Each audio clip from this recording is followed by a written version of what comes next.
Now, I'll be stocking up on the Garlo's pies later today, and so should you. And I'll also be popping into Harvey Norman to grab some internet-y thingamybobs. Why?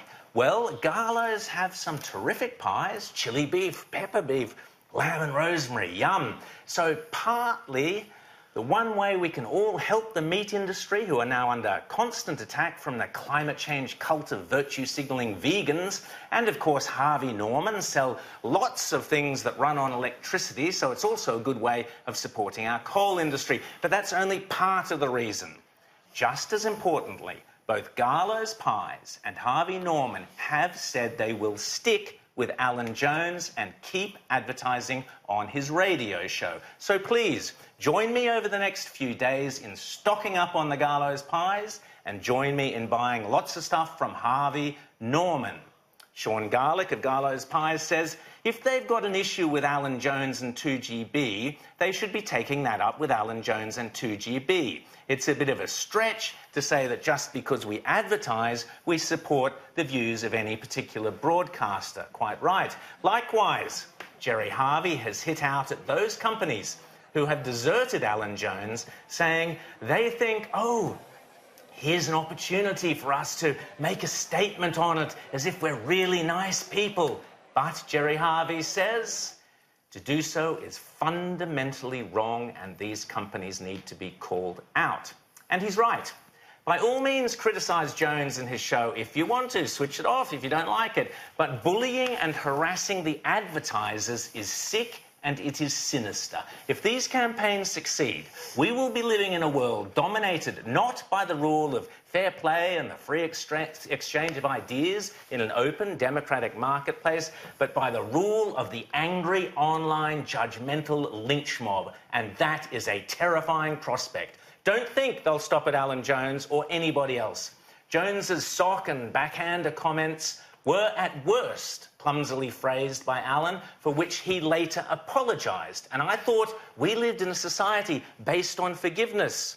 Or, in my opinion, they were perfectly legitimate, robust Aussie colloquialisms to use in the cut and thrust of political debate. Of course, no one ever should promote violence against women. To suggest that that is what Alan Jones was doing is to deliberately and mischievously misconstrue his meaning.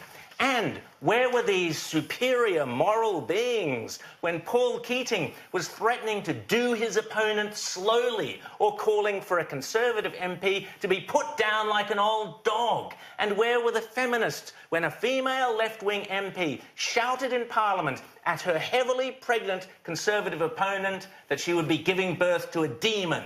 Or when an ABC host joked recently about raping a male Liberal MP? Make no mistake, if anyone other than Alan Jones had made the shove a sock down her throat comment or the backhander, it would have been rightly ignored.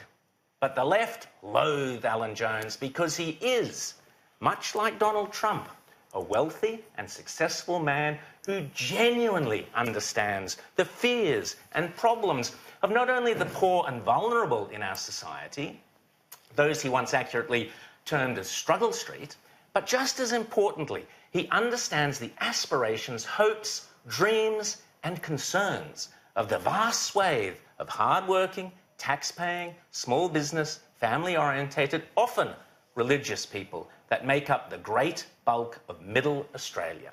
And these quiet Australians, they like the fact that Jones is noisy on their behalf, which is why the left are desperate to silence him. And because they can't defeat his arguments, they simply make up what he is supposed to have said, subscribing motives to his words that sound vaguely plausible only when removed entirely from their context and painted in the worst possible light on Twitter. The game was up when Malcolm Turnbull was one of the first to pile in on Jones. And shame on Scott Morrison, who should have given Jones the benefit of the doubt instead of joining the howling lynch mob and thereby encouraging more bullying. Remember, Mr. Morrison, it is highly unlikely that you would have won the recent election were it not for the tireless and unflinching support of Alan Jones, who brought to the attention of vast numbers of quiet Australians, millions probably, just how dangerous a shortened government would have been. Now, I'm not going to slag off the companies that have pulled their advertising from Jones's radio show, although I, for one, will not be buying any koala mattresses from now on. The bean counters in those companies will learn quickly enough just how stupid they have been in attempting to pander to the left-wing bullies of Twitter who would never buy their products anyway. The formula is clear. It's called the James Morrow formula. Go woke, go broke. And many of you will. Just ask Gillette or Colgate how smart their attempt to buy the left's favouritism ended up. Gillette only lost a lazy $12 billion. Laughably, as we know, the people behind these so-called activist groups are a tiny handful of failed, useless academics and bitter losers who hide behind the anonymity of fake Twitter accounts to feel important. Yes, the online bullying and harassment can be intense, as one client who has pulled out of Jones's show claimed. Tell me about it. But CEOs and media buyers who give in to these left-wing anarchist thugs must ask themselves this. When the Twitter crowd turn on you and your businesses for some perceived politically incorrect offence, which they will one day, who will you then turn to for support? The ABC? The Age? I don't think so.